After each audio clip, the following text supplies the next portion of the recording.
Welcome to the Cheating Wife Stories channel. Crested, Butte, Colorado, late summer 1885. Abigail Hawthorne stood at the top of the steps leading off the train, immediately assailed by competing scents. The fresh, evergreen wind off the Rockies clashed with the mechanical steam odor of the train, both mingling with the smoky haze from the small town. Though it had only a few hundred residents, it supported 1,000 or more miners in the area. She adjusted the bustle of her dress and tucked the small pillow she'd been sitting on under her arm. Thankfully, her dress wasn't the full Victorian bustle style common back east, which would have made the train ride unbearable. Looking down, she saw her 3 traveling companions staring back up at her. 2 of them stood out among the townsfolk. The first was a short, thin, balding man, impeccably dressed, and wearing spectacles. Edmund Horace was a lawyer from Denver who had been her father's attorney for several years. It bothered Abby that he rarely smiled, and when he did, it sent shivers down her spine. Towering over him was the man they called the Swede. Jonas Swanson was a mountain of a man, almost 2 heads taller than Mr. Horace, and about 3 times as broad.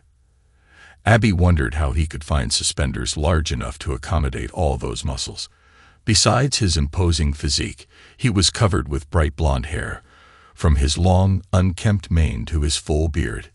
He reminded her of a huge golden bear. The third man, though dressed like most in town, would stand out anywhere. She knew she'd recognize the way he walked and talked. A handsome man with black curly hair and a full beard, his big blue eyes and outgoing personality set him apart. Besides that, he was Abby's husband of 5 years, Thomas Hawthorne. "Stay close," warned her husband as he helped her down. "This is certainly no place for a lady." She thought to herself, fighting back bitter comments. She knew this was in his blood. It had been his life for more than a decade before he returned home. Looking into his eyes, she could see the excitement he tried to hide. It was a look that, a year ago, would have made her heart skip a beat, but now it was just a reminder of what she'd given up, like a moth drawn to a flame or Icarus to the sun. She silently sighed.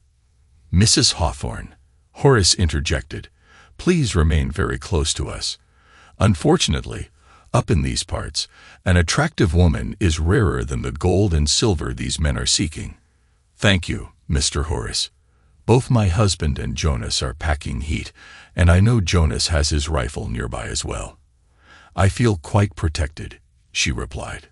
"Still, I'll be careful and stay close." Horace nodded and turned to Jonas. "Grab our things, and I'll go find Buckman and his transport." The big man grunted and nodded.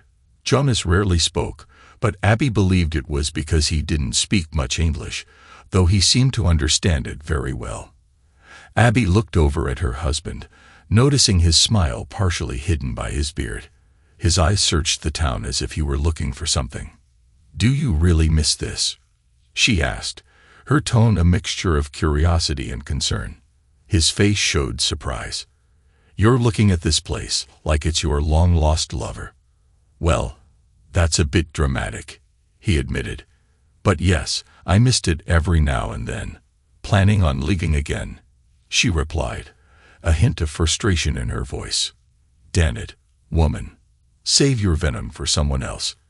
"Yeah, I missed this, but I'm still here, ain't I? I'm still married to you and living on the ranch." "Listen, Abby," he sighed, "I know you're on edge about this trip. I ain't looking forward to facing him either." Abby took a deep breath to calm herself. She knew he was right. She'd been tense for the past 4 months since everything had started to unravel. Now, facing her ex-husband promised to be a nightmare. "I'm sorry, Thomas. You're right. This trip is upsetting. Things haven't been right since Sarah ran away last May. Now having to face Jeremiah again is bringing back a lot of bad memories." "You know this meeting has to happen," he said. "As for Sarah, well, I told you I didn't do what she accused me of. She's still angry about her father. I'm sorry she ran away, though." Abby replied softly. "She never forgave us for getting married," Thomas said, his frustration resurfacing. "Back then, "You were drinking pretty heavily," she reminded him. Then at Abby. "Not here. Not now," he snapped. Abby turned away and looked over the little mining town, forcing herself not to dwell on the past several months. She remembered better times when she had moved to the Colorado Territory with her father, Henry Thompson, at the age of 6. They left Pennsylvania a few months after her mother had died, arriving in Colorado several years after the Pikes Peak or Bust gold rush. Her father wasn't searching for gold. He was seeking riches of another kind. He purchased a ranch that was one of 3 covering a small valley on the southeast base of Pikes Peak. The valley had the potential to become valuable if the railroad ever went through. Their ranch was adjacent to the 2 others in the valley, the Old Wilson Place and the Hawthorne Ranch. Old Man Wilson lived up to his name and seemed to have a bone to pick with just about everyone. The Hawthornes, on the other hand, were a blessing. With so few other children in the area, she was lucky to have 2 close friends in the Hawthorne brothers, Thomas and Jeremiah.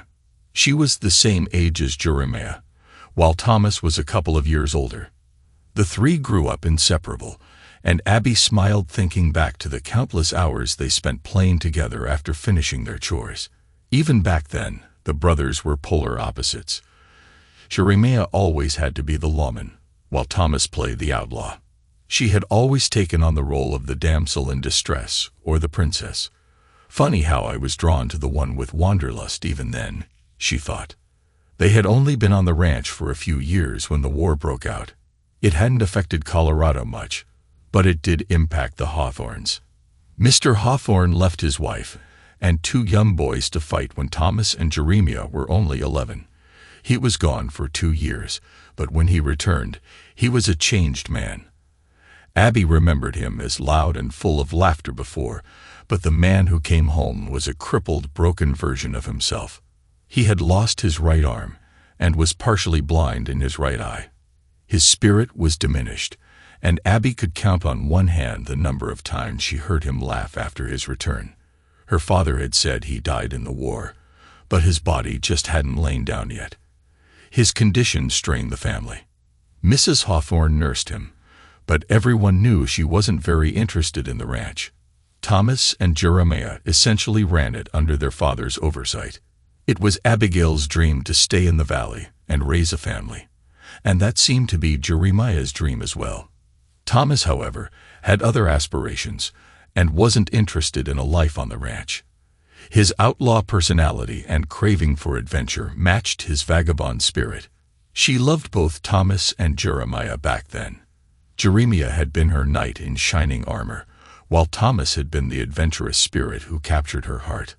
Like most dreams, reality crushed hers when shortly after his 17th birthday, Thomas left to seek his fortune, searching for gold and silver in the Rockies. It broke her heart, but it made her choice easy. Jeremiah was her future. At the age of 16, she and Jeremiah were married. Their marriage started off rocky, especially when Jeremiah discovered that Abby wasn't a virgin. She had given herself to Thomas just before he left. It took time, but they worked through it, and the marriage began to improve. The only other rough patch during those first years came after she gave birth to Sarah. The birth had been difficult, but their daughter was healthy. Unfortunately, Abby was never able to carry another child, which broke her heart. Yet Jeremiah was her rock during that time. His love and attention helped her heal, and her love for him grew. Around that time, Henry Thompson had been busy as well. A small village at the mouth of the valley sprang up. It wasn't large, only about 50 people lived there, but it had the basics of a town. A general store, a church, a smithy, and a boarding house with a tiny saloon attached. Abby was aware that her father owned a stake in nearly all of them. Unsurprisingly, it was called Thompsonville. She and Jeremiah had been married just over 6 years when Mr. Hawthorne quietly passed away. Mrs. Hawthorne decided to go to San Francisco to stay with her sister. Jeremiah told Abby that his father had left the ranch to him and Thomas, with a provision that they care for their mother. A year later, in 1877, the Denver and Rio Grande Railway and the Atchison, Topeka, and Santa Fe Railway went to war over access rights. The most notable incident was a major standoff when Bat Masterson and his men from Dodge City, hired by the ATSF Railway, took over the roundhouse in Pueblo. A man from the DRG Railway ended up bribing them to leave. During those years, there were rumors of homesteads being burned and people being run off their land. The valley was tense with fear, and that was when her father brought the Swede onto the ranch. Despite the Swede's presence, the railway war touched the valley. The Wilson Ranch burned one night, just a couple of months after Old Man Wilson's grandson and his new wife had arrived to help on the ranch. Old Man Wilson perished in the fire, and his grandson was badly burned. Not a week later, the grandson and his wife left, but not before selling the ranch to Henry Thompson. Her father explained that they did it because the grandson couldn't rebuild. Jeremiah had always questioned the particulars of those events, and the relationship between her father and husband soured dramatically, putting a huge strain on her marriage. Abby felt like she was constantly defending her father to Jeremiah. As the railway wars continued, Abby's marriage began to slowly fall apart. They argued more frequently, and there were fewer nights when they didn't go to bed angry at each other. Gone were the nights filled with warmth and affection. The connection they once had seemed to be slipping away. She missed his strong arms around her at night and his soothing voice reassuring her that everything would be all right. They both felt like they had failed each other. She had stubbornly rebuffed most of his advances, and he had given in to his frustration and anger instead. Sometime later, Jeremiah told her he needed to check on something and would be gone for several days. When she questioned him, he was vague, saying he just wanted to be sure of something. He left, and 2 days later came the nightmare at the Hawthorne Ranch. It was 2 months before Abby was able to confront Jeremiah. With a deep sigh, she closed her eyes and remembered one of the worst days of her life. Thompsonville, Colorado, spring 1880. Jeremiah rode wearily up to the ranch house, knowing something was wrong. The last 2 months had been frustrating. First, he had gone to Leadville to check on his father's investment, finding it safe. Then he had gone to Denver to check when Henry Thompson had actually put a claim on the Wilson Ranch. Something didn't seem right. The dates he had told Abby didn't match up with how events unfolded.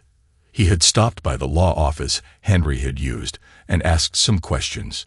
They told him that he needed to speak with Mr. Horace, who would be back in a couple of hours. He went into a saloon just across the street to wait. Not 30 minutes later, a man accused him of insulting his family and hit him. Moments later, both he and the man found themselves in the Denver City Jail. He was tried and convicted, despite claiming he had never seen the man before that day. 30 days later, he was given another 30 days for unknown reasons. After his release, he stopped by the law office again, but was told Mr. Horace was out of town. He was also informed that the documents he was looking for were missing, and the man suggested that Mr. Horace may have them. Things felt strange when he returned to Thompsonville. He had stopped at the small saloon and found that Pedro and Maria Mendez were gone. The new owner served him and then abruptly let him know he wasn't welcome anymore. Surprised and annoyed, Jeremiah left and headed home. Upon arriving at the ranch, he found a welcoming party waiting for him. Abby was there with her father, alongside the Swede, and a small, well-dressed man. To his surprise, Jeremiah noticed that Thomas was with them as well. "Tom," Jeremiah said, smiling. "When did you come back?" "About 6 weeks ago," Thomas said coldly. Jeremiah was taken aback by his brother's reaction, but quickly focused on his wife. He strode up to her, reaching out to take her in his arms, but instead felt her hand slap across his face. "Scumsucker," Abby screamed. "How could you do this to me? What in blazes are you talking about? Maria Mendez, don't you play dumb with me." "I'm not playing dumb. I don't know what you're talking about." Maria said she was with child. "Oh God," Jeremiah snorted. "Whoever the father is had better run before Pedro gets a hold of him." "She said it was you, you scumsucker," Abby replied in shock. "What?" "You're right," Henry interjected. Pedro wasn't happy and came after you. Pedro never talked to me, Jeremiah stated. This isn't funny, y'all. No, it's not, son, Henry said in a patronizing voice. Don't you ever call me that, you hear? I ain't your boy, and I never touched Maria. Abby, you've got to believe me, he insisted. She said you did. And then you shot her, Henry replied. What? Jeremiah stammered. Pedro is dead. No, Henry said. You just wounded him in the arm. I never shot Pedro, and I sure as hell never slept with Maria. That's not what they say, Henry continued. And that's not what they told the Colorado Springs sheriff. That's a lie. Where are they? I'll get to the bottom of this. They're already gone, Abby yelled, tears filling her eyes. Yes, Henry said calmly. They left shortly after they talked to the sheriff. I believe they were headed to Santa Fe or further south. What, they just up and left their boarding house and saloon? No, I bought it off them, so they'd have money to start over somewhere else. This stinks, Henry. It smells like someone's trying to frame me. Jeremiah turned to his wife. Abby, you can't believe. Jeremiah's heart froze as he saw her in Thomas' arms, being consoled. The look on his face shifted from anger to great sadness. No, he groaned. Abby, please tell me you didn't. Thomas, why are you holding my wife? She was hurting, Jeremiah. After what you did. I didn't do anything, Jeremiah retorted flatly, anger rising again. So you came back just in time to swoop in and take my place. Is that what you're telling me, dear brother? How long have you been? Thomas said nothing, holding Abby tighter. You son of a... Jeremiah growled, starting toward Thomas. Unfortunately, he was so focused on the couple that he didn't see the giant shadow moving toward him. The Swede hit him once, but it was more than enough to knock Jeremiah out. When he came to, he was lying on the floor inside. He struggled to stand and leaned against the wall for support. In front of him sat Henry and the smaller, well-dressed man. Beside them stood the Swede, and behind them were Abby and Thomas. Where's Sarah? He croaked. She's back at my ranch, Henry said calmly. We didn't think she needed to see this travesty. Are you ashamed of yourself, Henry? You should be. I'm sorry, Jeremiah, but that sounds mighty hypocritical coming from a man who impregnated a girl and then shot her father. I didn't do those things. They said you did, Henry replied. Jeremiah searched the room for anyone who would believe him, but found none. Regardless of your denials, Henry continued, there are some things you need to know. The sheriff in Colorado Springs has created a warrant for your arrest. Mr. Horace and I have convinced him not to issue it yet. Mr. Horace? Yes, Mr. Horace is my attorney from Denver. I've mentioned him before. He's the one I was looking for in Denver. They said you had the documents I was searching for. Henry's land acquisition on Old Man Wilson's ranch. Why were you looking for that? Henry inquired. Because the date you said Wilson's grandson sold it to you doesn't match up with when it was supposedly written. If my calculations are right, those documents were written before Old Man Wilson died in that fire. That would mean you were lying about what you know about that. That's absurd, Henry huffed. I didn't have anything to do with that. Mr. Hawthorne, I can assure you that you are mistaken, Mr. Horace added. So where are those documents? Your office said you have them. They were wrong as well. I don't have them. This is all hogwash, Henry interjected. Just the attempts of a guilty man trying to smear others to lessen the severity of his own actions. Boy, you need to know that I'm the only thing preventing that warrant from being issued. Now, unless you want to be an outlaw, I suggest you listen closely. Mr. Horace has some papers for you to sign that will turn over your portion of this ranch to Thomas. In return, that warrant will never be issued. Your wife and daughter will be taken care of for the rest of their lives. My wife is a cheater, and she's being taken care of by my backstabbing brother. Abby gasped and clung onto Thomas. Jeremiah took a step toward the couple, but the Swede stepped in front of him. You sit. Don't make me hurt you anymore, the giant growled. Jeremiah looked into the faces of his accusers and realized he had lost.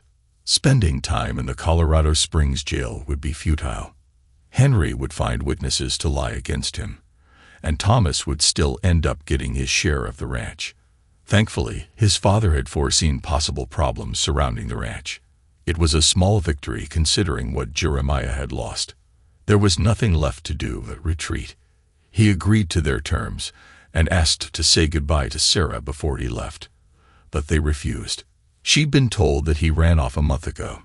Jeremiah Hawthorne left the valley that day a defeated man. Crested, Butte, Colorado, late summer 1885. Abby, remembering that terrible day, wiped a small tear from her eye.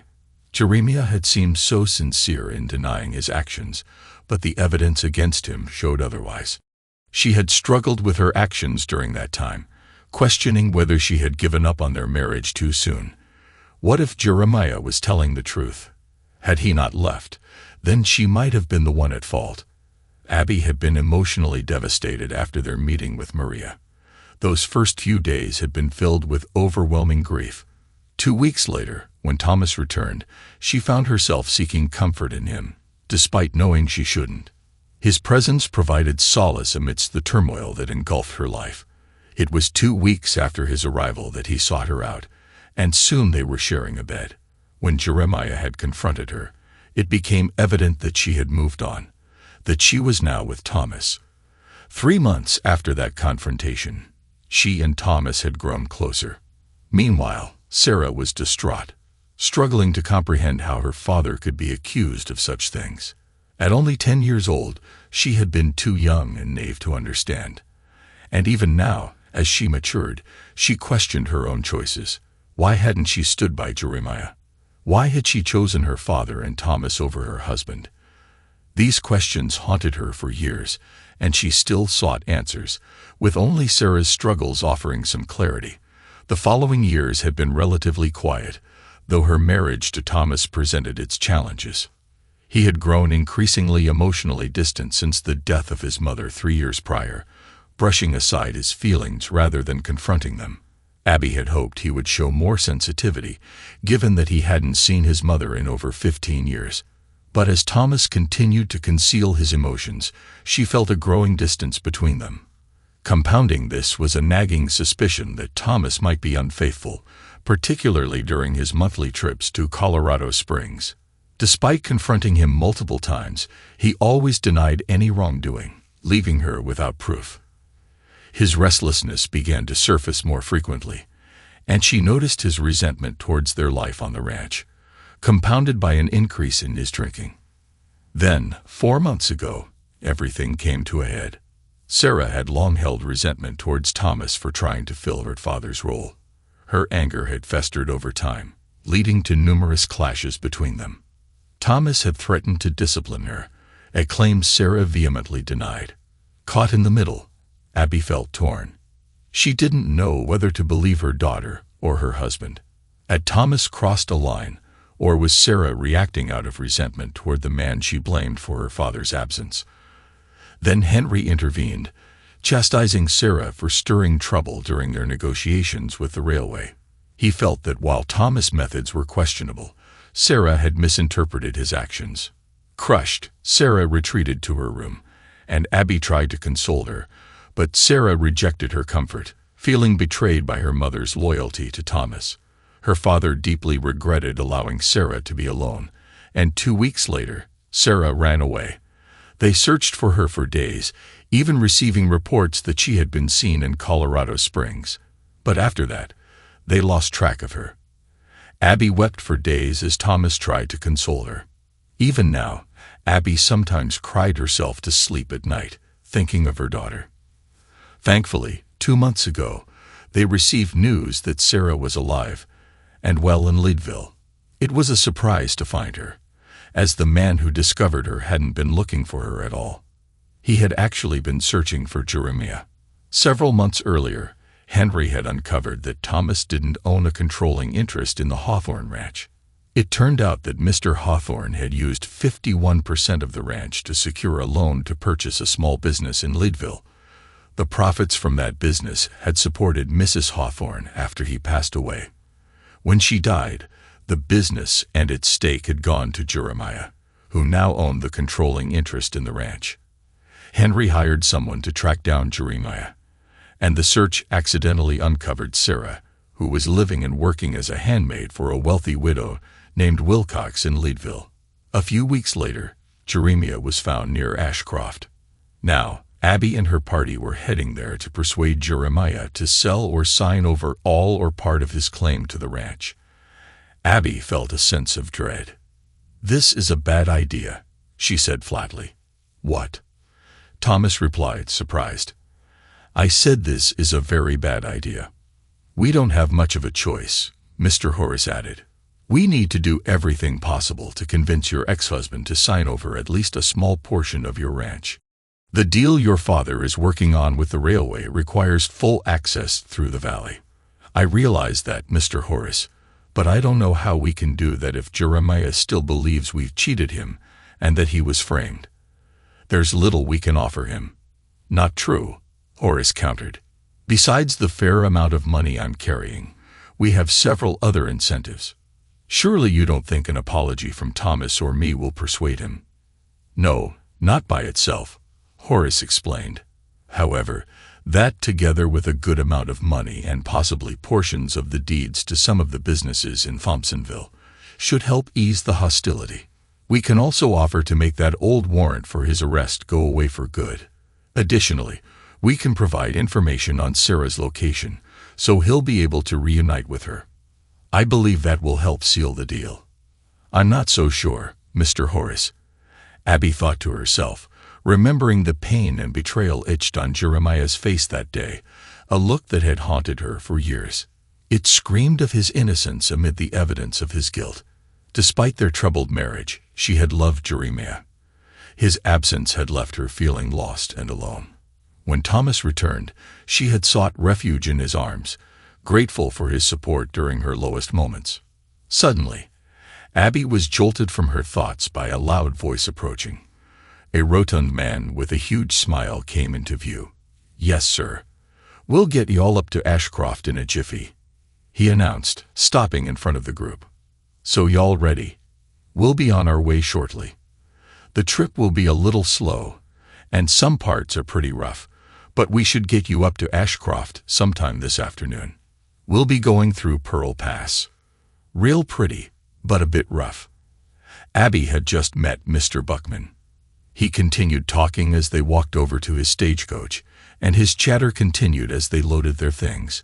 It wasn't until they were leaving Crested Butte that he finally seemed to take a breath. "I'm kind of surprised y'all didn't take the stage out of Aspen. There used to be a couple of stages daily out of Ashcroft, about a year ago. But that's the nature of the beast, ain't it?" "What do you mean?" Horace asked. "There's got to be hundreds of little boomtowns like Ashcroft spread out all over these mountains," Buckman replied with a laugh. "Someone discovers gold or silver, and everyone comes running. Of course, a town pops up overnight until the gold runs out, and then everyone chases the next rumor of a strike. That's what happened to Ashcroft about 5 years ago. A couple of prospectors made a big silver strike, and word got out. The rush was on, and within a couple of years, a town sprang up that eventually had over 3,000 residents. Hell, the place had over 20 saloons, 2 newspapers, and even a school. Tabor's wife tried to make it a respectable town a couple of years ago, when she held a big event for some distinguished guests. They'd never seen that many high-profile people in these parts, but nothing could save the town when the silver ran out. It didn't take long before Ashcroft began looking like a ghost town. Nowadays, I only make a couple of runs a month up to Ashcroft. Most every month, the hunting parties from Leadville or Denver hire me to take them up there." "A hunting party?" Thomas asked. "Yep. They always head up to the Jenkins place. Sometimes it's John Jenkins himself. Other times, it's a friend of his named Ambrose from Denver. He's a bit rough around the edges, if you ask me. When that Ambrose fella is around, he always brings this big guy with him." "He's not as big as you," Buckman said, looking over at the Swede, but he's a decent size. Is this hunting party up there now? Thomas inquired. Yep, Buckman replied, grinning. Took them up 5 days ago. Ambrose, the big fella, and that skinny lad. Skinny lad? Horace asked. Yeah, a teenage boy who looks a bit sickly, if you know what I mean. Never talks, but he always comes with both parties. I think they're trying to toughen him up by taking him out hunting and fishing. Although, if you want my opinion, it doesn't seem to be working. Buckman laughed heartily at his own joke. Mr. Buckman, Abby asked cautiously, do you know a man named Jeremiah Hawthorne? Can't say that I do, ma'am. But there's a man at the Jenkins place named Jeremiah. He's the guide for those parties. I haven't heard the name Hawthorne, but it could be him. I reckon you could ask old Zeb when we get to Ashcroft. His daughter and granddaughter live at the Jenkins place, so they'd know for sure. They live there? Yep. Desiree, that's Zeb's daughter, used to help him run the hotel. She's a real beauty, tall and strong, but tough as nails. Anyway, she got pregnant, and her husband died, or vice versa. I don't really know which came first, and I sure as blazes ain't going to ask her or old Zeb. Either of them would probably bite my head off.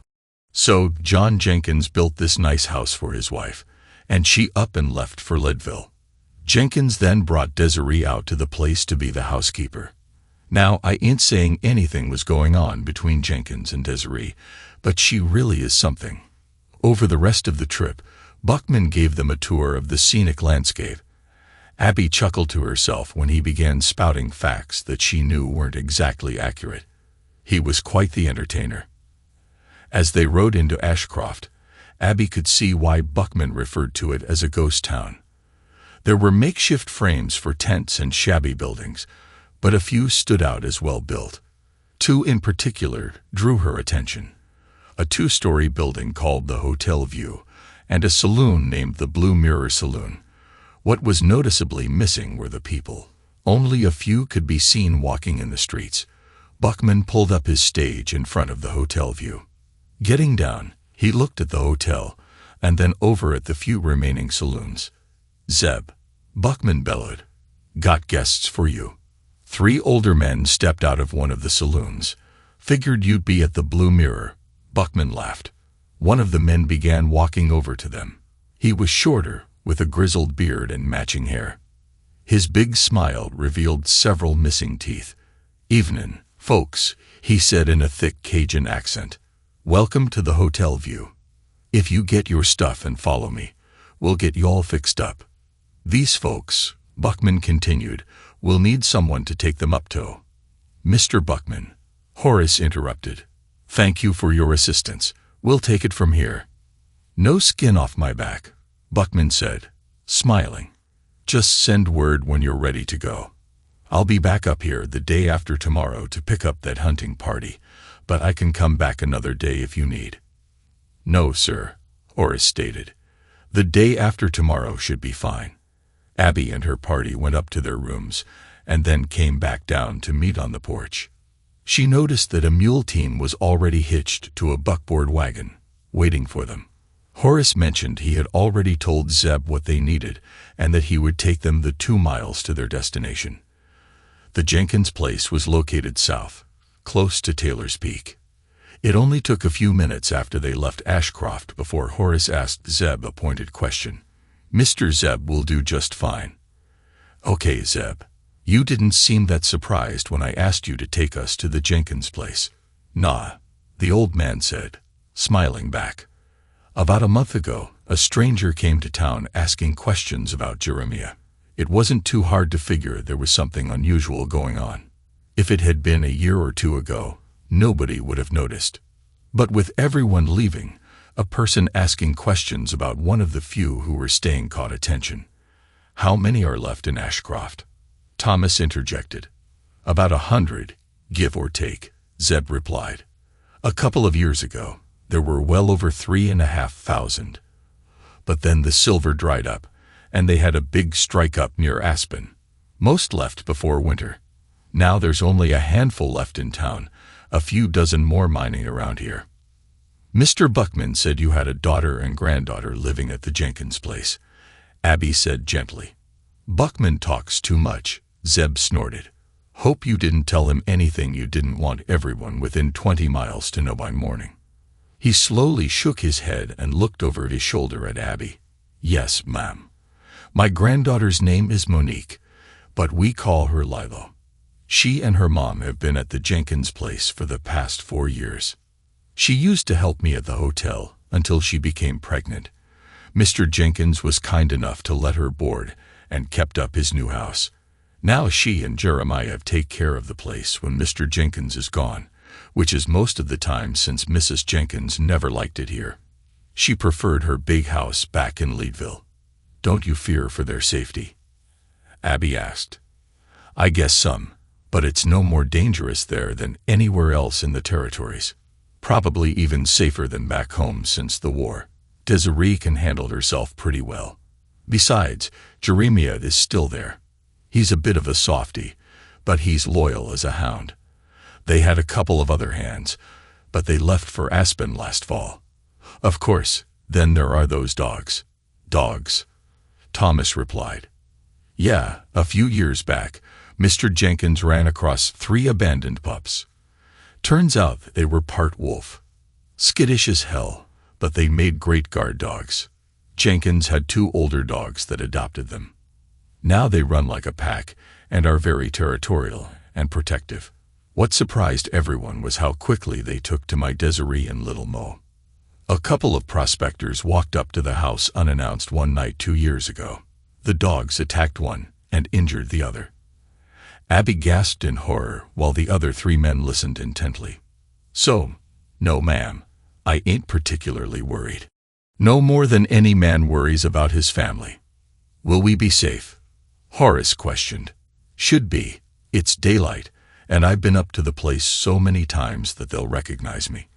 I'll ring the bell to make sure Desiree puts the dogs up, though. Will Jeremiah be there? Abby asked gently. Doubt it. He's probably taken the Ambrose party out hunting or fishing. They usually stay a night or 2, then come back to the house, depending on what they catch. As they approached a clearing, they saw a bell mounted on a post.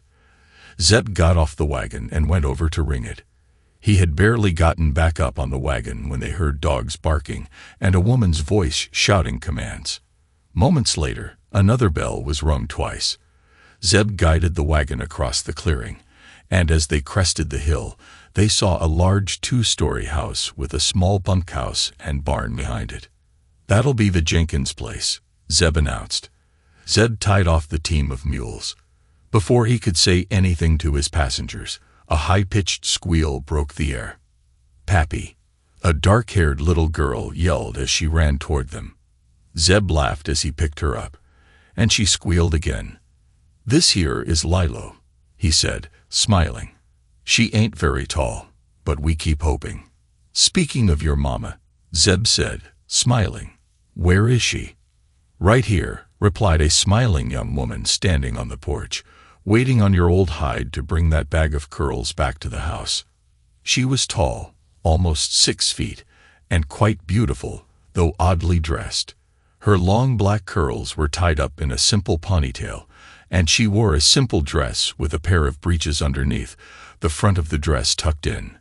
Her gentle smile faded as she looked at Abby and her party. Can I help y'all? We're here to see Jeremiah Hawthorne, Horace stated. Is he here? And who be asking?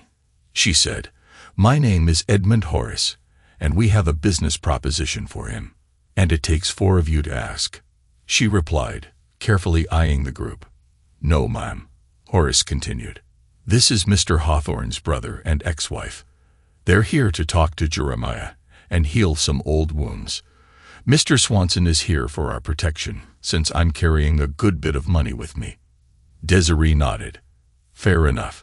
I'll send Robbie to go fetch him. A tall, gangly man in his 20s came running up. It was obvious that he was somewhat slow. One eye was slightly cockeyed, and he carried one arm oddly. He had a perpetual smile on his face that was contagious. Yes, Miss Ray. Go fetch Jeremiah. He took the hunting party up to Taylor Pass. "Yes, Mom," Robbie said, grinning. "And make sure they hear you coming.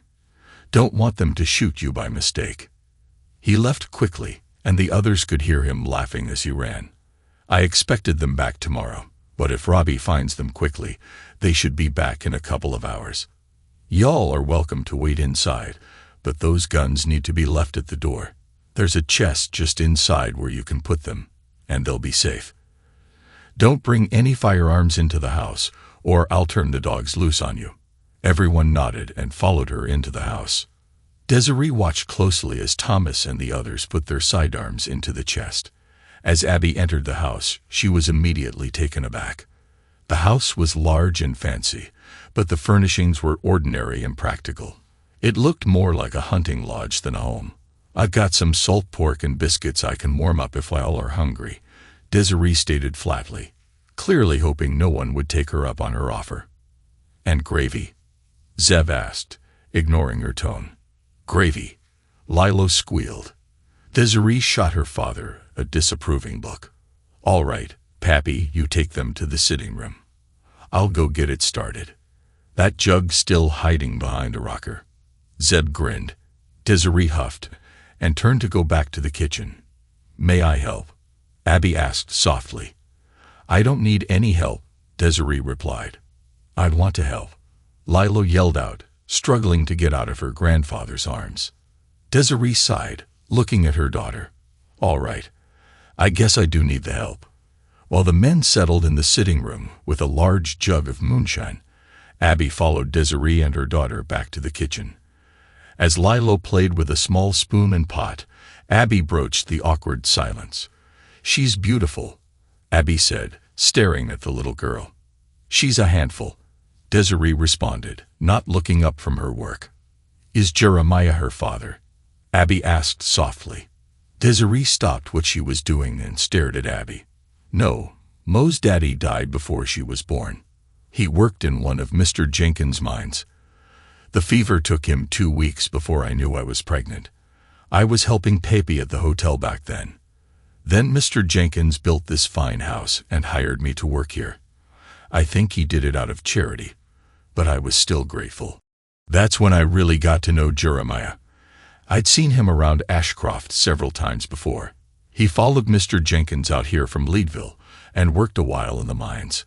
One day, Jeremiah overheard one of the bookkeepers tell Mr. Jenkins something that didn't sound right. Jeremiah approached Mr. Jenkins later and told him his concerns.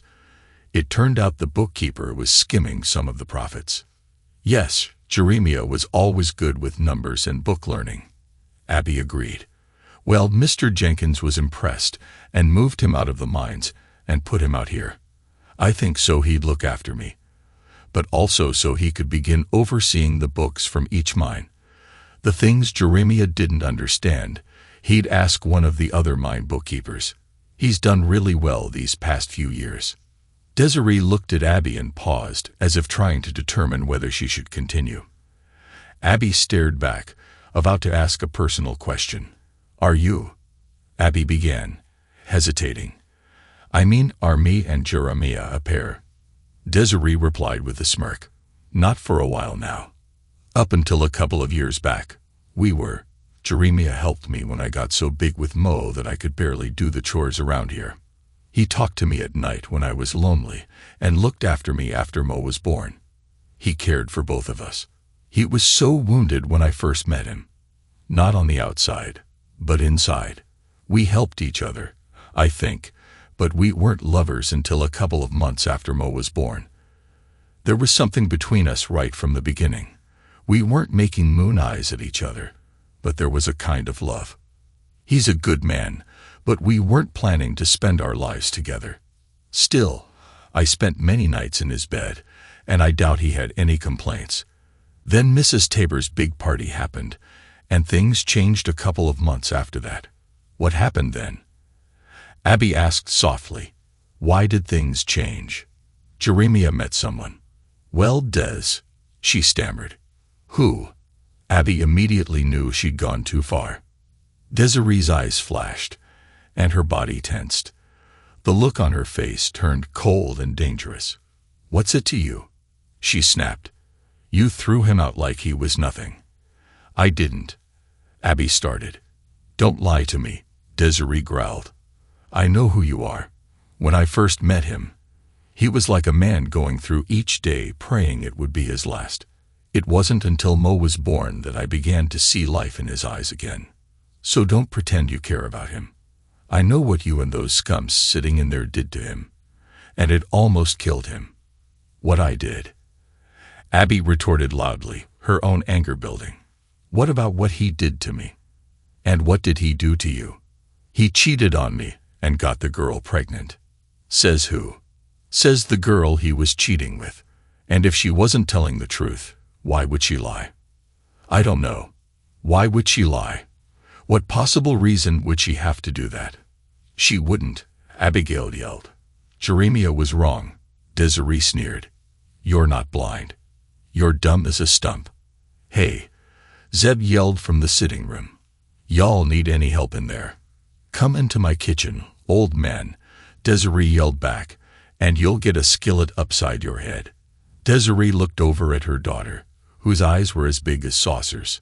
"Baby, go crawl in your pappy's lap and ask him if he's going to hell because he drinks so much, like Preacher Man says." "Okay, Mama," she said, dropping her things and running into the sitting room. A few seconds later, Zeb called out, "That ain't right, Ray." "No, it wasn't," she called back, "so stay out of it." Turning back to face Abby, she forced a smile that made Abby's skin crawl. "Now, where were we? Oh yeah, you were going to tell me why you'd believe this woman instead of your husband." "No way. You didn't even give him a chance to defend himself, did you? He disappeared for 2 months. Did you even go looking for him? Did you just go climb into bed with his brother that night? That's not how it happened. Well, you better get your story straight and have a good explanation for Jeremiah when he gets back. 'Cause if you don't, he'll throw you off this property, regardless of how big that Viking is in there." Abby took a deep breath and swallowed, following her response. They needed to keep their talk with Jeremiah as calm as possible. If this was what was in store for them, then their confrontation with Jeremiah was going to be ugly. Abby worked in silence alongside Desiree as they prepared and served a makeshift meal. A few hours later, just before sundown, they heard the dogs announcing someone's arrival. Moments later, they heard hushed voices outside. Abby realized Desiree had slipped out and was probably talking to Jeremiah before he came in, letting him know that it was safe as well. Abby felt her stomach tighten with anticipation as soon as her ex-husband walked into the house. He looked much like he had 5 years ago, maybe a little leaner. He was no longer clean-shaven, a look Abby had always preferred. Instead, he had replaced it with a trimmed mustache and goatee. Missing as well was the gentle smile and warmth in his eyes. Now those eyes were cold and hard. "This is a fool's errand," she thought to herself. It appeared Jeremiah was about to yell at them when he was interrupted. "Maya!" the little girl yelled, and threw herself at him. Without looking, he caught her and swung her around. Her squeal of delight brought a temporary smile to everyone. Jeremiah pulled her up into a big bear hug as she giggled. Abby felt a twinge of sadness as she remembered Jeremiah doing that same thing with Sarah when she was little. "Emo, you little rascal. Go find your mama," he laughed as he put her down. "She's outside with your pappy and Robbie." The little girl skipped out the door, laughing as she went. Jeremiah turned and glared at them, his expression indicating that any joy had left with the little girl. "What do y'all want?" he asked coldly. "Mr. Hawthorne," Mr. Horace began, "we've come here with a proposal that I think you'll find quite beneficial." "I remember you," Jeremiah said. "You're King Henry's representative. Have you thrown any orphans or widows out on the street this month? I figured you might get some kind of bonus for that, since you've sold your soul to the devil." "Mr. Hawthorne, I assure you—" "Stop right there," Jeremiah interrupted. "Your assurances mean nothing. I trust a rattlesnake before I trust any of you." "Be that as it may, sir, I believe we have a business proposal that will benefit everyone. Horace continued, unfazed by Jeremiah's hostility. Jeremiah's laugh was devoid of mirth. So King Henry finally found out he doesn't control the ranch. He found out about the livery stable in Leadville. Yes, we were all quite surprised, Horace admitted. I'll bet you were, Jeremiah retorted. My father might have been a little touched in the head when he returned from the war, but he could still smell a skunk. He got that bank in Leadville to loan him the money to partner with someone he knew from the war and buy that livery. He staked a majority share of our ranch against that loan. Each month, the profits would be split, with our share going to pay off that loan and still provide a stipend for Mama after he died. That way, she'd have a steady stream of money, regardless of what happened to the ranch. He set it up in both mine and Mama's names since he knew I wouldn't run off and abandon her. Jeremiah looked over at Thomas. He would have left it to both of us if you'd stayed around. I never wanted to stay on the ranch, Thomas stated. When you left, you broke both Mama's and Abby's hearts. I needed to leave and go out on my own. Of course, that didn't stop you from coming back and staking a claim on someone who wasn't yours. Ain't that right, dear brother? Gentlemen, please, Horace exclaimed. This isn't helpful. Who said I was trying to be helpful? Jeremiah barked. Mr. Hawthorne, I realize you are angry and feel wronged. I was wronged, Jeremiah emphasized. I was stabbed in the back by those I loved and trusted. Now, why are you here? Please, Jeremiah, Abby blurted. Please hear us out. Like you heard me out. Jeremiah's eyes burned with resentment. Abby flushed before speaking gently. You're right. What happened the day you left was wrong. Things were bad, and then got worse. I'm sorry for how we all seemed to attack you. You, Thomas, and I need to sit down and talk this through. There's a lot to be said from all of us. But first, you need to hear what Mr. Horace is proposing so we can lay all our cards on the table. Please, Jeremiah, just hear him out. All right, Jeremiah growled, walking over to a chair. Let's get this over with. Sitting down, he watched as everyone found a place to sit. You, mouthpiece, he said, continuing to look at Mr. Horace. How are you going to bribe me this time? Mr. Hawthorne, I am here to offer you several things in exchange for all or a portion of your holdings on the ranch. Horace began. Jeremiah shook his head and snorted. What do you think you have that I could possibly want now? To start, I have a significant amount of money here. Jeremiah sat there with no reaction. Plus, Horace continued, I have notes to several deeds in Thompsonville that could be used to back up any type of arrangement we might need to make. Go on, Jeremiah said shortly. Besides that, I have it on good authority that the incident with Pedro Mendez can be made to disappear forever. There will no longer be the threat of a warrant hanging over your head. Jeremiah sat back, looking thoughtful. Is that it? No. Besides clearing the air with your ex-wife and brother, Horace said, smiling, we have some information that might help you reunite with your daughter, Sarah. Really?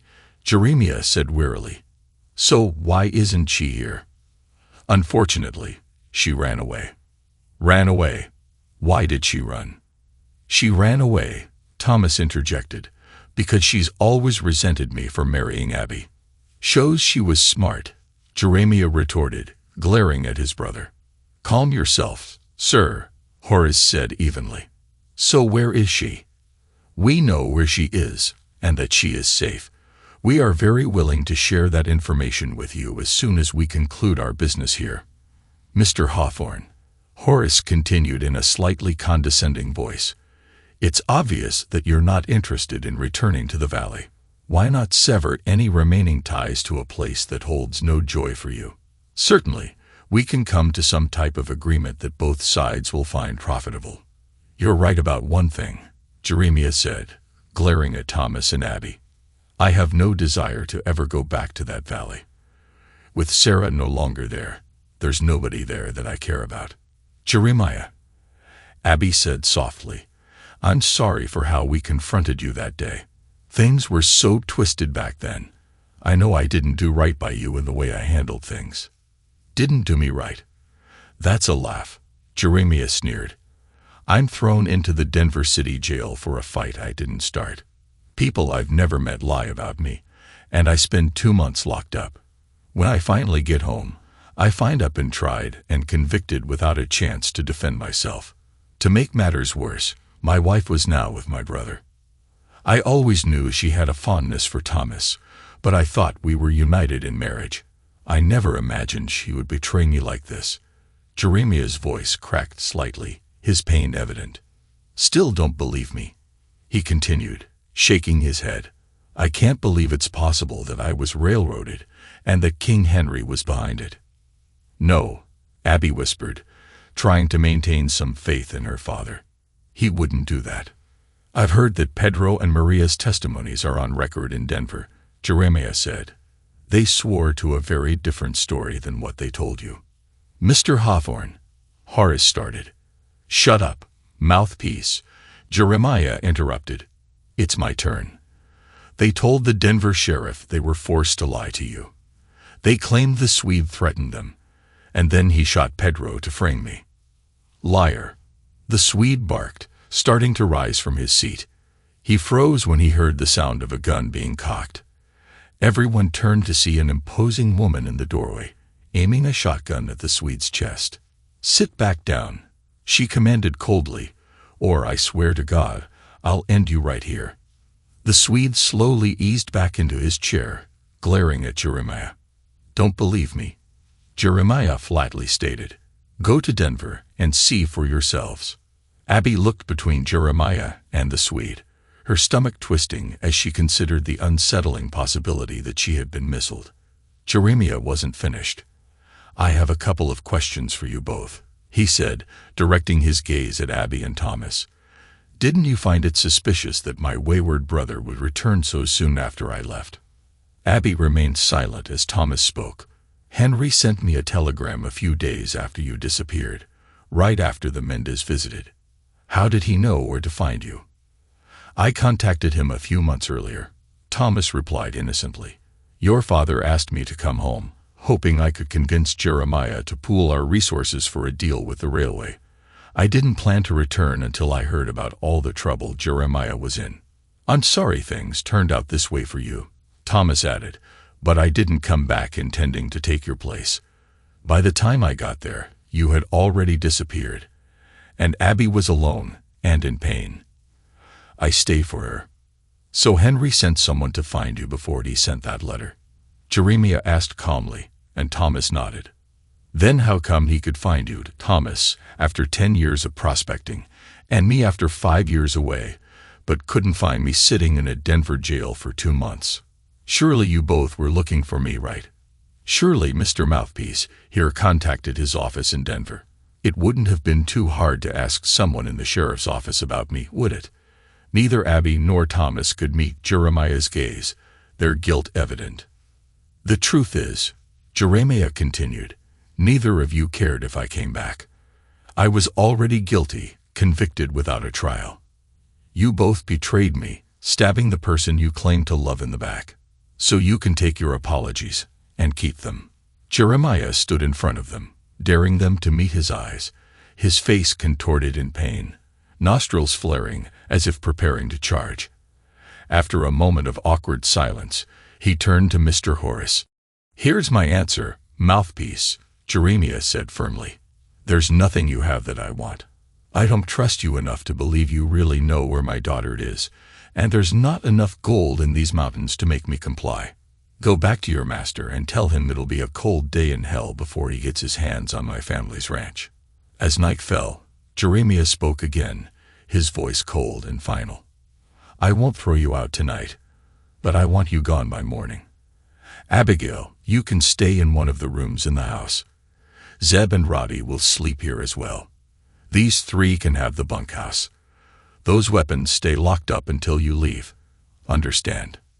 Most everyone nodded as Jeremiah moved to the door and called for Roddy, who came running up to the house. Roddy, I'll leave at dawn to meet up with Ambrose and the others. Please make sure my horse is ready. Sure thing, Jeremiah, Robbie replied. Jeremiah turned to the group. You've got a few minutes before Robbie turns the dogs loose for the night, so I wouldn't waste any more time here. I'm tired, so if you'll excuse me, I'm turning in. With that, the group slowly dispersed. Soon, everyone could hear the dogs barking as they watched over the place. Jeremiah mounted his horse as the sun began to rise, knowing that several spots in Taylor's Pass would still be in the dark. He needed to be careful. Some of the cliffs were steep. He looked over at Robbie and nodded, and Robbie returned the gesture with a grin. During the night, probably before I let the dogs out, Robbie said, "Put the dogs up and keep your eyes open," Jeremiah instructed. "Watch out for Ray and Lilo. Hope to see you all later today, if not tomorrow morning." "Sure thing, Jeremiah," Robbie said. Jeremiah sighed as he rode out slowly. His skin crawled, and his heart pounded, knowing that Horace, or more likely, Cain Henry, would not give up easily. What their next move would be troubled him. Yet things were now in motion, and stopping them would be like halting a landslide. As he rode, he smiled, hearing Robbie yelling at the dogs. If anyone had been sleeping, they certainly weren't now. He knew he'd have to be cautious. The trail ahead would be tricky. The sunlit parts of the road would be breathtakingly beautiful, while those still in shadow could be treacherous. Taking a deep breath, he tried to clear his mind. Seeing Abby and Thomas again had reopened old wounds, and past feelings of anger and bitterness threatened to resurface. Back at the Jenkins place, everyone gathered for breakfast. Ray was serving up biscuits and gravy to Lilo's delight. "Where's the Swede?" Abby asked. "Don't know. He slept in the barn last night," Thomas replied. "Yeah, his snoring sounds like a train. So he agreed to sleep out there. He's probably still out there." Abby turned, alarmed by the look in Desiree's eyes. She feared for Jeremiah. Jeremiah slowly rode his horse into a shaded gulch, his eyes adjusting when he heard the click of a gun hammer being cocked. He launched himself off his horse just as the gulch erupted with the sound of gunfire. The dogs barked, announcing someone's approach. Everyone began walking out onto the porch. Before heading out, Thomas retrieved the gun he had put away when they first arrived. By the time he got outside, they could all see a single horse with two riders approaching. Jeremiah and Zeb dismounted, and Jeremiah exchanged a few words with Robbie, who then rode off quickly back towards Taylor's Pass. As Jeremiah and Zeb walked towards them, Abby noticed the rage on her ex-husband's face, his hand still near his gun. She felt Thomas shift away from her. Without warning, Jeremiah drew his weapon and aimed it straight at Thomas. "If you reach for that, I swear I'll take you down, kin or not. Now throw that gun over on the porch, real careful like." He turned to Horace. "You'd better not be hiding anything under those fancy clothes." Zeb grinned, pulling out a long knife. Horace turned pale and raised his hands. "I seem to have overlooked it," he stammered. Zeb reached into Horace's coat pocket and pulled out a small pistol. "Mr. Hawthorne," Horace began, but Jeremiah interrupted. "You say that one more time, and you're a dead man. Good thing you didn't try to draw that thing, or you'd be 6 feet under by now. That scum tried to ambush me near Taylor's Pass," Jeremiah said, his tone harsh. "He snuck up on me, but Zeb here put him down. He's dead." Horace looked shaken. "Where's the body?" "At the bottom of an old abandoned mine shaft," Jeremiah replied with a smile. "Hope he's keeping the Tommy Knocker company." "You sure he's dead?" Thomas questioned. "Sure as I'm standing here," Zeb grinned. "I blew a hole clean through his back." "You shot him in the back?" Thomas asked, aghast. "He was about to shoot your brother." "I shot first," Zeb retorted. Jeremiah turned to Abby, frowning. "Ray, search her. Make sure she isn't hiding anything." Abby gasped in surprise. "I would never. You can't believe that." Jeremiah remained silent, creating an awkward tension. "Take her inside, Ray," he commanded. After the two women left, Thomas cleared his throat. Do you really think Abby is armed? What I think is that I don't trust any of you, Jeremiah shot back. A pretty girl like Ray out here amongst all these wolves, both human and animal. I'd put her up against any of you. Almost on cue, both women re-emerged. Nothing there, Desiree smirked. At least nothing special. Abby felt her face flush as Zeb's laughter lightened the tension in the room. The next 2 hours were filled with accusations and denials. Abby and the others denied any prior knowledge, while Jeremiah called them liars. Eventually, both groups reached an exhausted impasse when they heard Robbie's voice shouting in the distance, announcing his return. Slowly, everyone began filing out of the house to greet the returning party. Abby was surprised to see Robbie leading a group consisting of 2 men and 2 teens, a thin boy and a girl. Even though the girl was dressed in typical male attire, Abby recognized her immediately. Thank heaven she's safe, she sighed in relief. Then she thought of Tiffany. Of course she'd tell him her side, and he'd believe her. Her eyes were drawn to the men as they dismounted. The older man had a grizzled beard and carried himself with an air of authority. He was obviously Ambrose, the leader of the group. Beside him was a large man. Buckman had been right. He wasn't quite as tall as the Swede, but he was just as muscular. The young lad named Sam dismounted, and Abby could see why Buckman had referred to him as a Molly. He had several delicate features that suggested he might have been a sickly youth. His clothing was baggy and ill-fitting, and his hairless face was mostly hidden by a large floppy hat. To her shock, he ran towards Jeremiah and launched himself into his arms. Even from where Abby stood, she could hear Sam's gentle sobs. I thought you died. Sam stammered as Jeremiah comforted him. Afternoon.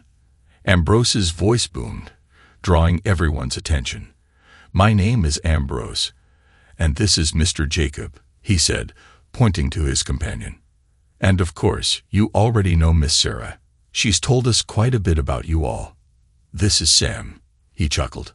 The group watched as Sam gave Jeremiah a warm kiss, leaving the entire Hawthorne party in silent amazement.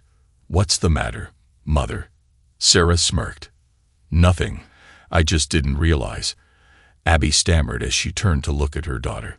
I mean, I know there aren't a lot of women up here. Sarah burst out laughing and pointed back at the couple. Look again, Mother. Don't let the clothes fool you. Sam's hat had fallen to the ground, revealing a long blonde braid that had been hidden beneath it. Let me introduce Sam. Sarah chuckled. Well, more like Samantha. She's Papa's fiancé. Fiancé. Abby repeated, stunned. Sarah nodded as the couple walked arm in arm over to the group. Abby was taken aback by the expression on Samantha's face. It looked like she had just smelled something unpleasant. I know why you're here, Samantha sneered. I also know one of you tried to kill my Jeremiah. I want you off my property. Your property? Thomas asked, but Sarah interjected with a smile. I should have introduced her better. Miss Samantha Jenkins Wilcox. This is my mother and her excuse for a husband. I want you gone by dark, Samantha stated firmly, turning to lead Jeremiah away. Girl's got a fair bit of sand, don't she? Ambrose chuckled. She dresses that way to avoid unwanted attention. You know, a mine owner's daughter wandering around the woods can be a bit strange, but it does make sense, doesn't it? But we haven't finished, Horace interjected. Jacob, Ambrose growled menacingly. You'd best be gone by night.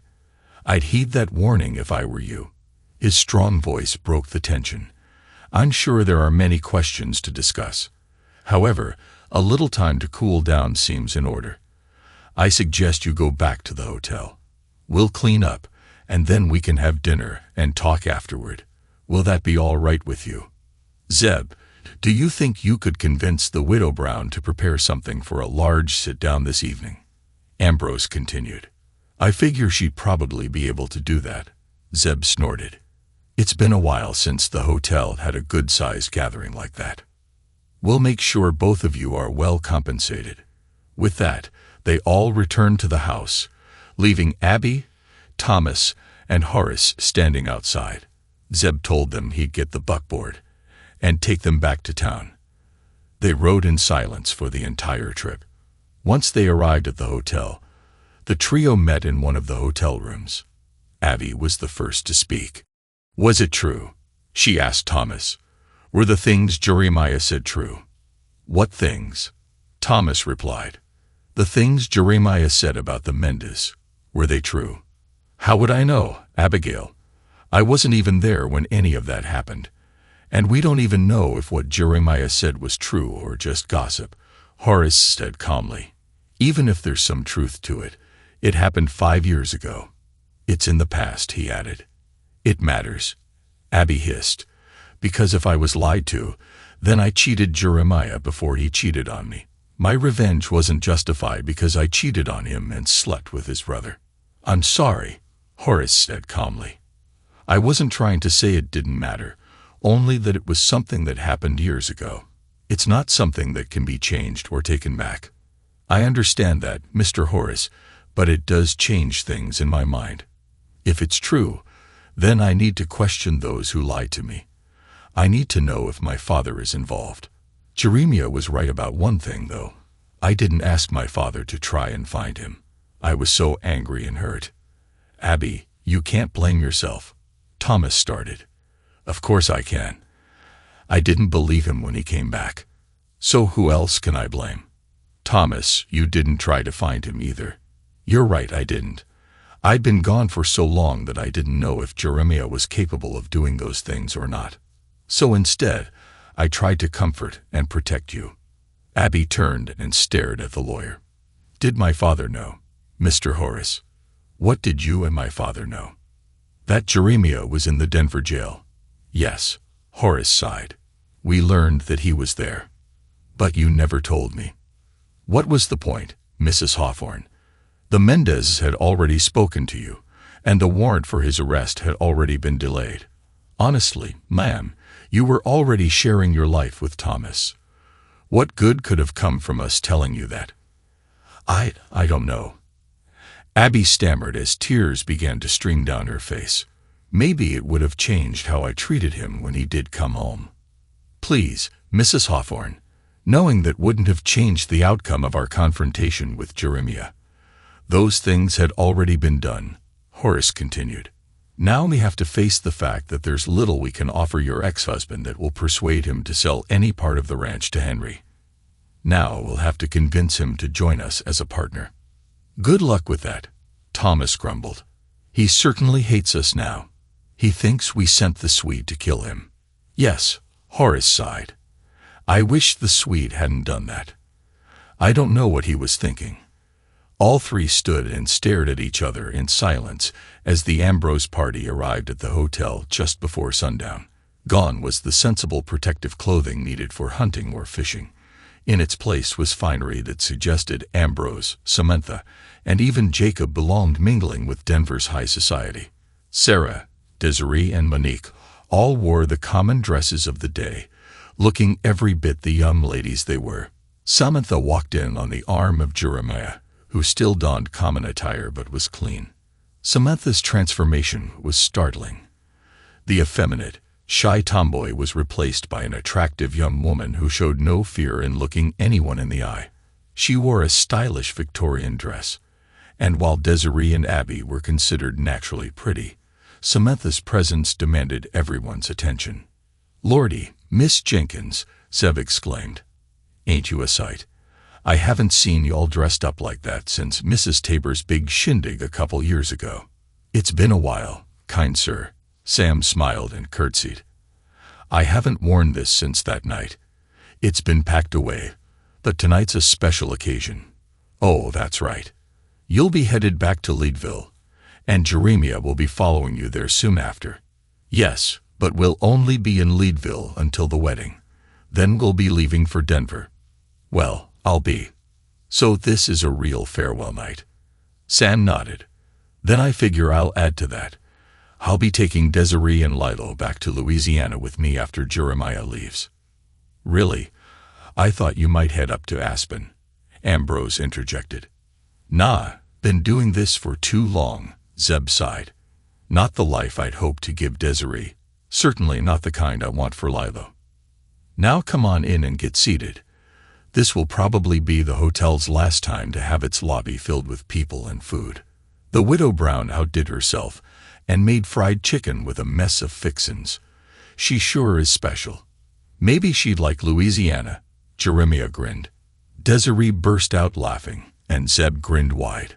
Well, he said slowly, I kind of already asked her. She's coming with us along with Robbie. Desiree laughed. Yeah. Zeb groaned. And all those darn dogs. We're going to look like settlers going the wrong way, going east to Louisiana instead of west. The Ambrose party laughed and congratulated him. Soon, everyone was seated. The tension that hung over the gathering did little to keep them from enjoying a fine meal. Any serious discussion concerning the purpose of the Hawthorns' visit was tabled, and the conversation ranged from mining to weather to Denver. Upon completion, Ambrose produced 2 bottles of fine port. After everyone was served, he cleared his throat.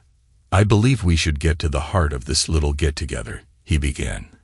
First things first, we never got around to finishing the introductions. Jeremiah and Sarah have informed us of who you are, but I need to introduce myself. My name is Ambrose Wypra. Perhaps you've heard of my brother, Robert Wypra. He was the treasurer for the Denver and Rio Grande Railway, back when they had that little incident with Bat Masterson. Mrs. Hawthorne. Ambrose addressed Abby directly. I'm sure there is some doubt about the validity of the information Jeremiah shared with you yesterday. The Pinkertons I hired were very thorough. I know that the testimonies in question have been notarized and are being kept in a safe in Denver, Mr. Wypra stated. Mr. Horace, he continued, his voice revealing a mix of amusement and condemnation. We both know frontier courts are very suspect. Justice out here comes from a bag of coins or the barrel of a gun, as much as through our legal system. These testimonies were taken to expose the lies surrounding Jeremiah. Ambrose continued. As to whether they link your current employer, that is for each person to decide for themselves. Regardless, there is no warrant out for Jeremiah, and any claims against him can be proven false. Ambrose leaned forward, his voice steady but commanding. Now, Jeremiah has told all of us what you were asking of him. Unfortunately, I need to inform you that Jeremiah here can't give you what you want, even if he was so inclined, which he isn't, Sam interjected, much to the amusement of several at the table. Sorry, she said sheepishly as Jeremiah reached over and took her hand. The loving smile he gave her was unmistakable. Never apologize for defending your man, my dear, Ambrose chuckled. You see, Ambrose continued, addressing everyone, he can't give you what you want because he no longer owns that business or any of its holdings. What? Thomas and Horace blurted out together. That's right, Jeremiah said, grinning. I sold the livery back to my father's partner and paid back what was left of the loan. Then I sold my stake in the ranch as well. It no longer held anything but bad memories for me. So when a pretty young lady accepted my marriage proposal, I sold it. Everything is already signed and agreed upon and will begin the day after our wedding. The deal I made secured me a position with a bank over in Denver. It gives me a small stake in that bank, and I'll be working and learning the financial business under a mentor. I'm sure you all probably think that sounds boring, but because of that, I'll be able to secure a future for my wife and children. But why? Abby said softly, staring at Jeremiah. Why didn't you say something earlier? Why would I? Jeremiah growled. You all ambushed me again. Then you give me some nonsense about how sorry you are and try to brag me with my own daughter. Why would I trust any of you? I wasn't sure how far you'd go to get what you wanted. Since you brought the Swede, I figured I was in danger. But better me than my friends and loved ones. I knew Zed would protect Desiree and Lilo. I also figured you all didn't know about Ambrose and Sam. I was pretty certain you didn't know about Sarah either. The simple truth is I would die before I ever let anyone harm either of my girls. Sam wrapped her arms around his and beamed. Last night, I met with Zeb, and told him if anything was to happen, it would involve the Swede. Turns out I was right. Zeb followed him and watched him get his rifle out of the wagon, and then begin walking towards Taylor's Pass. When he tried to ambush me, Zeb put him down like the dog he was. Now I can focus on my future. I was happy back on the ranch. I had a wife and daughter that I loved, but one of them was taken from me, and the other broke my heart. Some very kind people returned my daughter to me, and an angel has healed my heart. I look forward to holding that angel every night. Someone returned Sarah to you? Abby asked, her voice trembling. Jeremiah nodded and looked over at Ambrose. When I ran away, I must have had angels watching over me. Sarah interjected. I wasn't sure where to go at first, she admitted. I'd heard you say that Papa had gone to Denver before he came back that day, so I went to Colorado Springs first. I was lucky to hitch up with a family going to Denver. When I arrived in Denver, I began asking questions at the city jail. Then I went to one of the churches. A reverend and his wife took me in for a few days and then introduced me to Mr. Ambrose. Mr. Ambrose took me to Leadville to meet Sam. She took me in. They told everyone that I was her new handmaid, Sarah explained. Why? Abby asked, confused. Well, that was at my suggestion. Actually, Ambrose explained. You see, I wasn't fully prepared at that time. Prepared for what? Horace asked. In truth, I wasn't prepared for this visit. I needed to make sure your man couldn't track Sarah to Jeremiah too quickly. There were still a few loose ends that demanded my attention. Thankfully, those were taken care of well before your man ever went to Ashcroft. We were able to smuggle Sarah here just a few days after she'd been discovered in Leadville. I've got another small confession, Ambrose grinned. It wasn't with the most honorable intentions that I delivered Sarah back to her father. I knew Jeremiah was a fair man, and I believed that my support would influence his decision to sell. What Jeremiah didn't mention was that he sold his interest to me and my partners. I'll be working closely with him since he has a good head for figures and should do quite well. The fact that he and his future bride have a vested interest in the bank is an added bonus. My decision wasn't merely a favor to John Jenkins. I genuinely care for Henry Thompson's daughter, whom I see as family. While the placer mines around Pikes Peak may have been extensively worked, there's a good chance that the source of the gold remains undiscovered. Eventually, someone will likely uncover it, making that valley extremely valuable. Owning the majority interest in the Hawthorne Ranch gives me a foothold there. Mr. Wipera, Horace began cautiously, I understand your caution, but Henry Thompson owns most of that valley. That's true, Ambrose agreed. Yet I bought Jeremiah's stake not only as an investment, but also to settle a personal score. My wife's cousin lives in Kansas City, and we aren't particularly close to that side of the family. We only learned about this cousin's troubles a few years ago. She married a good man who, unfortunately, found himself caught in the middle of a railway war, facing intimidation and threats. I was shocked to discover that the same man involved in my wife's cousin's misfortunes had been purchasing land and businesses in the area. It was fortunate to learn he had severely overextended himself financially. After some effort, I managed to buy up all of his debts, preparing to take most of his assets, except for his ranch when the time comes. I wouldn't be surprised if there were some unforeseen incidents on that ranch before winter, Ambrose warned. Mr. Horace, please inform your employer that anyone involved with him may be in danger once these matters unfold. Denver isn't particularly safe either, even for lawyers.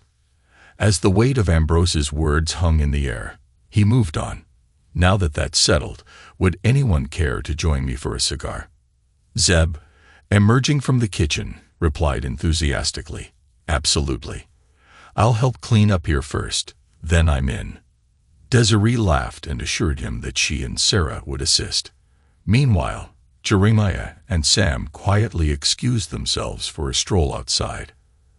Abby lingered for a moment, contemplating her next move. She knew she needed to speak with Jeremiah and apologize, despite the potential tension it might cause with Sam. As she approached, she caught snippets of their conversation. I'm sorry, Jeremiah.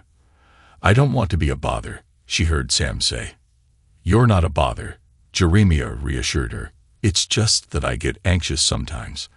I know what people say about me, that a man would only be after my money to be with someone like me.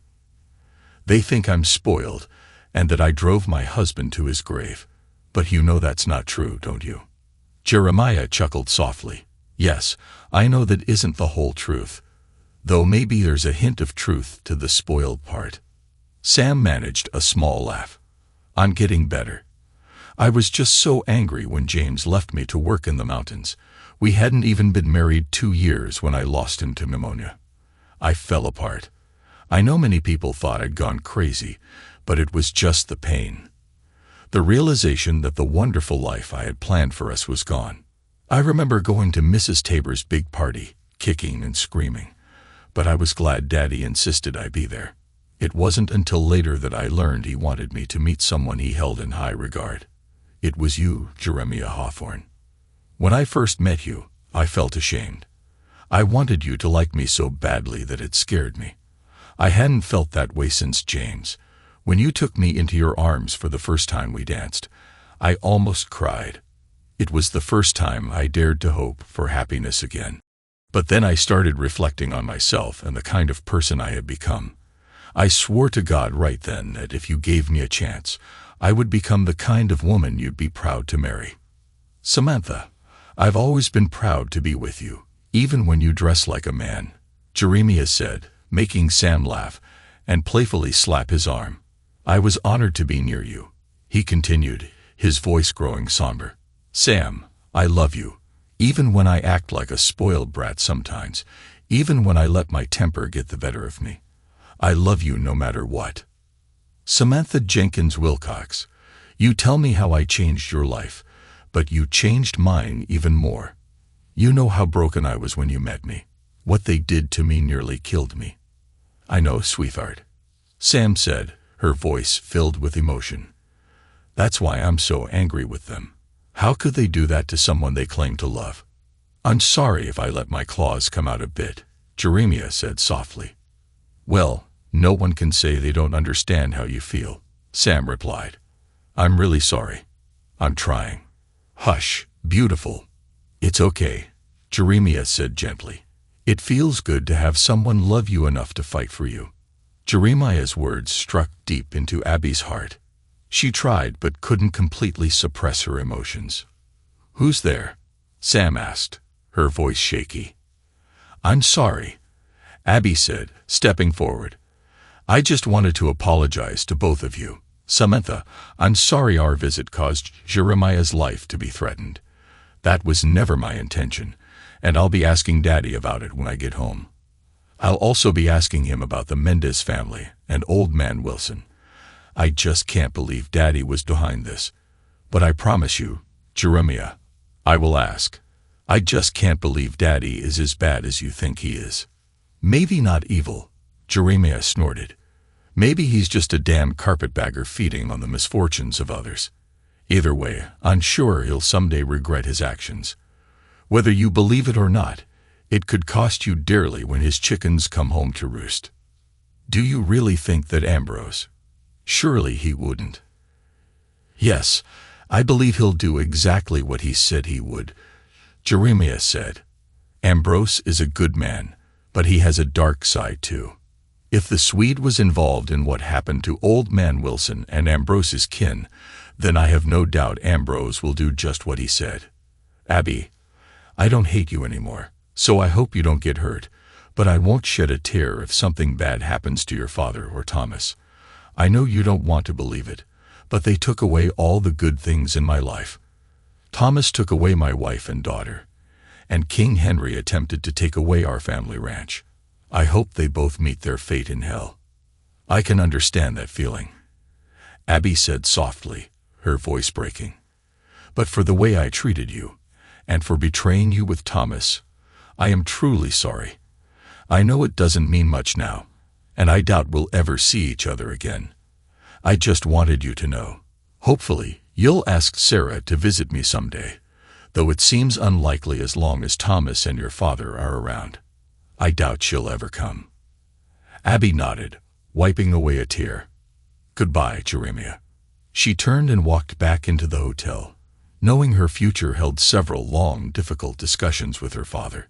She suspected she would likely never see her ex-husband again. St. Louis, Missouri, spring 1905. Abigail Hawthorne slowly entered the cottage. It had been a long winter, but spring brought hope. She prayed it would bring new life to her as well. It had been 19 years since they'd moved to St. Louis after returning from Ashcroft. She confronted her father about the situation. He revealed that he had secretly given the Swede a stake in the expected profits. Henry insisted that the Swede acted on his own when he threatened the Mendez family, and again when he tried to harm Jeremiah.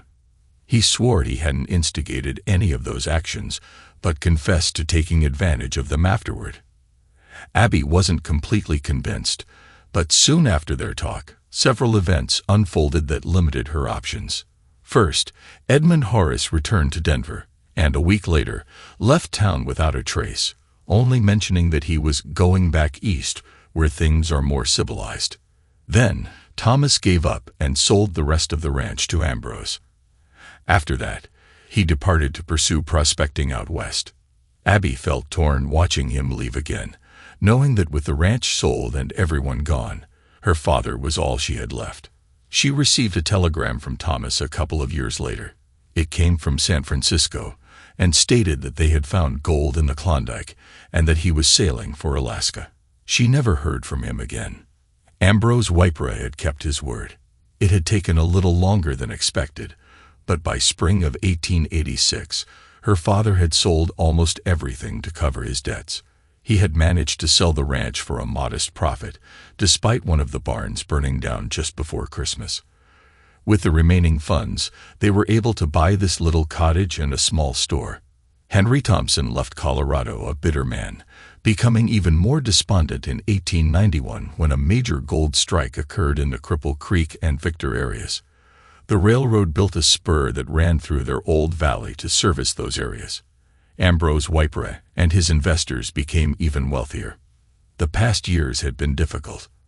At times, Abby and Henry worked the store until he became too ill. She eventually sold it to care for him. He passed away the previous December, and now she was alone. Although partially by her own choices, over the years she had several suitors, but never felt she could abandon her father. Ironically, the suitors she fancied the most were often the ones her father disliked the most. Now, in her 50s, she found herself alone. She walked over to her bed and sat down. The stillness in the cottage was almost overwhelming. She reached over to a small ornate box beside her bed, opening it to retrieve two items that were very precious to her, a letter and a telegram. She slowly unfolded the letter she had received the day before, which was in response to one she had sent a month earlier. As she began reading the words she already knew by heart, she felt a mix of emotions. "Dearest Mother, I'm writing to fulfill a promise I made to someone very dear to me. He believes it will be good for me and those I love to express my thoughts and feelings and send them to you. He says whether you ever receive this letter or not, it will be healthy for me to write and share whatever I need to say. I won't tell you that I welcomed his request, but I suppose he knows what he's talking about since he's a doctor. I also know he cares for me deeply and is only looking out for my well-being. Truth be told, I would do almost anything for Dr. Harold Thornton, my husband. Now, I should get to the heart of the matter. Mother, I forgive you. I forgive you for not believing me and for not protecting me afterward. I won't claim to fully understand why you acted as you did, but if it brings you any peace, then you have my forgiveness. I hope you understand why I felt compelled to leave after I told you what Uncle Thomas did. None of you believed me. It felt just like what happened to Papa. None of you believed him either. I felt unprotected and needed to find someone who would look after me. It was a miracle that I found Papa so quickly, and an even bigger miracle that I met Harold a few years after Papa and Sam got married. I received a letter from Desiree a few months ago. She was the woman with the little girl you met at the Jenkins place near Ashcroft. She wrote that she and everyone were doing well, and that she had remarried. Little Ahmad is growing up into quite a beauty. and she mentioned that Mo's already been protective of her with the local boys. Zeb and Widow Brown still aren't married, but they're always together and likely will be for the rest of their lives. Desiree's letter inspired Harold to suggest I write to you. As I mentioned before, I'm married now to a doctor, and you have 2 grandchildren, a boy, John Ambrose, and a girl, Samantha Desiree. We moved to Santa Fe about 10 years ago with Papa, Sam, and my half-sisters. Papa is the president of one of Ambrose's banks, and he and Sam have 3 lovely daughters. They can be a handful at times, but they are also sweet and funny. Each one of them thinks they have Papa wrapped around their little fingers.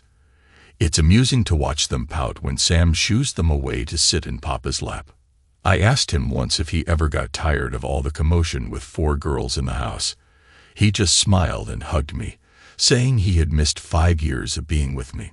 So this was heaven. He said he couldn't ask for more. A loving wife, wonderful daughters, and a grandson and granddaughter who mean the world to him. We have good homes, food on the table, and we are in good health.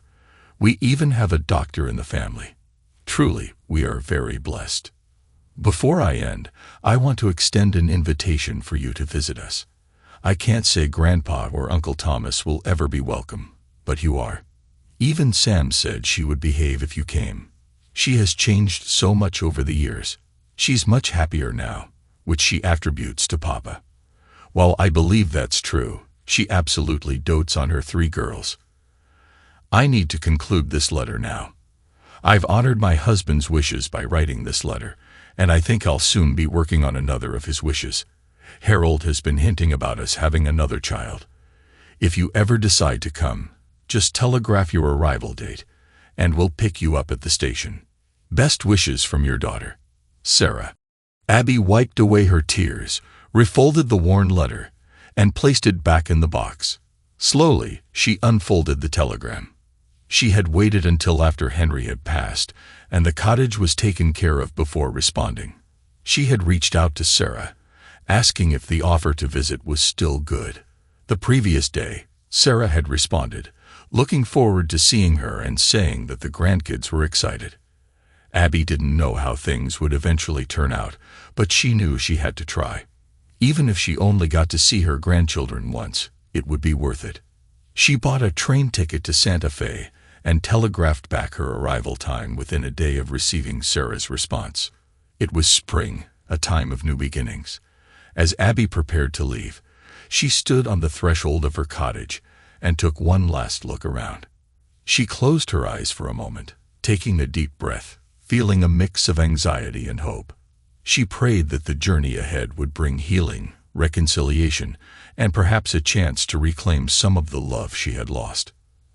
As the train whistle sounded in the distance, Abby stepped forward, determined to meet whatever awaited her with an open heart. She knew she was finally ready for this long-overdue reunion, a second chance at family, even after all the heartbreak. And with that, she made her way to the station, leaving behind the pain of the past and stepping toward an uncertain but hopeful future. Thanks to everyone who took the time to listen to today's stories.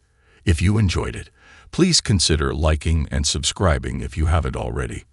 Feel free to share your thoughts on the events in the comments below. Take care.